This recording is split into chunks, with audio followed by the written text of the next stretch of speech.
Welcome to the show, everybody. I'm Harper Bennett, here with David Carlisle and Eric Marquette. And guys, I need you to picture this. It is a Tuesday night in 2018. I am at a dimly lit coffee shop for a first date. We've just sat down, I've got my latte, and within 4 minutes, my date leans in, looks deeply into my eyes, and asks, "So, what's the exact level of your spinal cord injury?"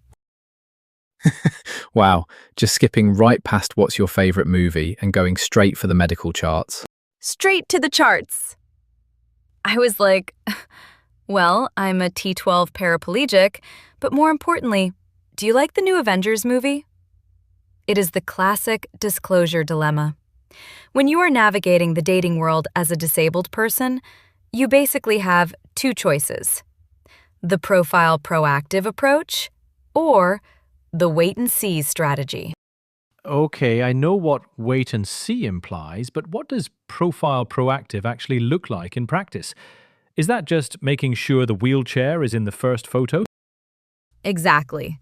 Profile proactive is when you put the chair or the cane or the hearing aid right in the first picture. You put it in the bio.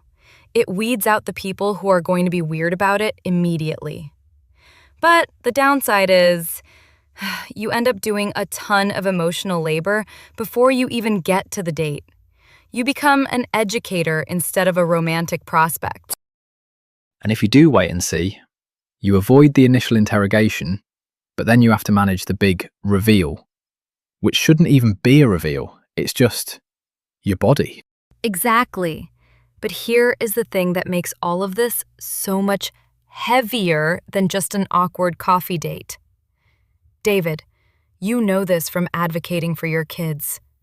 The stakes for disabled dating aren't just romantic. They are systemic. Oh, you are talking about the marriage penalty. The SSI marriage penalty. That is a policy that actively punishes disabled people for falling in love. Wait, I've heard the phrase, but how does the penalty actually work? So, if you receive supplemental security income, SSI, as an individual, you cannot have more than $2,000 in assets, period. If you have $2,001, you lose your life-saving benefits, your healthcare, everything. But if you get married to another person on SSI, the asset limit for the couple is $3,000. Wait, $3,000? It doesn't even double. It does not double.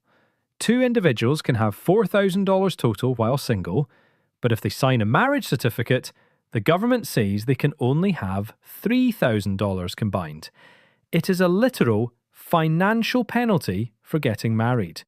And if you marry an able-bodied person who makes a decent salary, their income is deemed to you, and you lose your benefits entirely. So when I'm on a first date, I'm not just thinking, does he like dogs? I'm thinking, if this goes well, will I lose my health care in 5 years? That systemic barrier just compounds the societal narratives we see in media all the time. As someone who studies how stories are framed, the media has basically given us two buckets for disabled people. You are either an infant or you are an inspiration. Yes! The late, great disability advocate Stella Young coined the term for that second bucket in her 2012 TED Talk.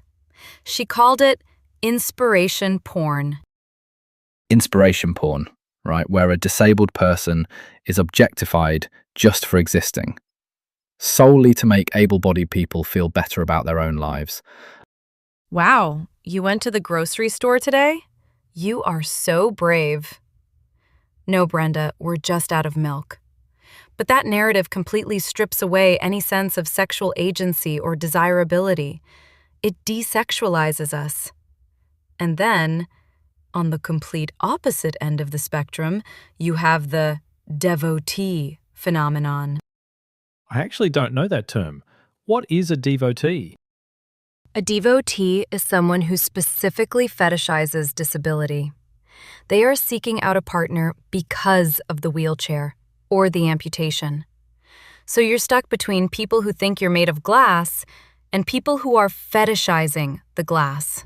That's unsettling. Because what you're actually looking for is someone who just views the disability as neutral. It's a fact of your life, like the fact that I bake sourdough bread, or that I can never pronounce neurodiversity correctly on the first try. Though, admittedly, my bread habit won't impact our access to a restaurant. Exactly. And that is where disability pride comes in. I used to hide my wheelchair in photos. Now, I treat my visibility as a high-powered filter. Being upfront about my access needs isn't me being a burden. It is a shortcut to finding high-quality matches.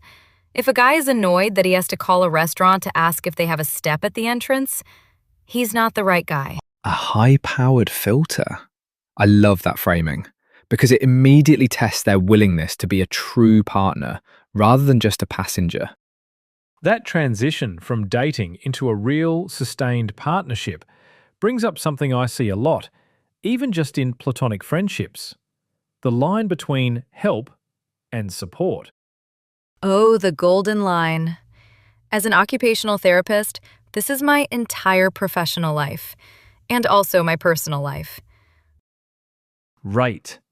People have this instinct to jump in and do things for a disabled person, which they think is helpful, but it's actually overbearing. Like someone grabbing your wheelchair handles without asking. The unconsented handle grab. It is the bane of my existence. That is help that I didn't ask for. Support is asking, hey, the slope on this sidewalk looks a bit steep. Do you want a hand or are you good? Support respects autonomy. Help often steamrolls it. So in a romantic context, what does true support look like to you? What's the green flag?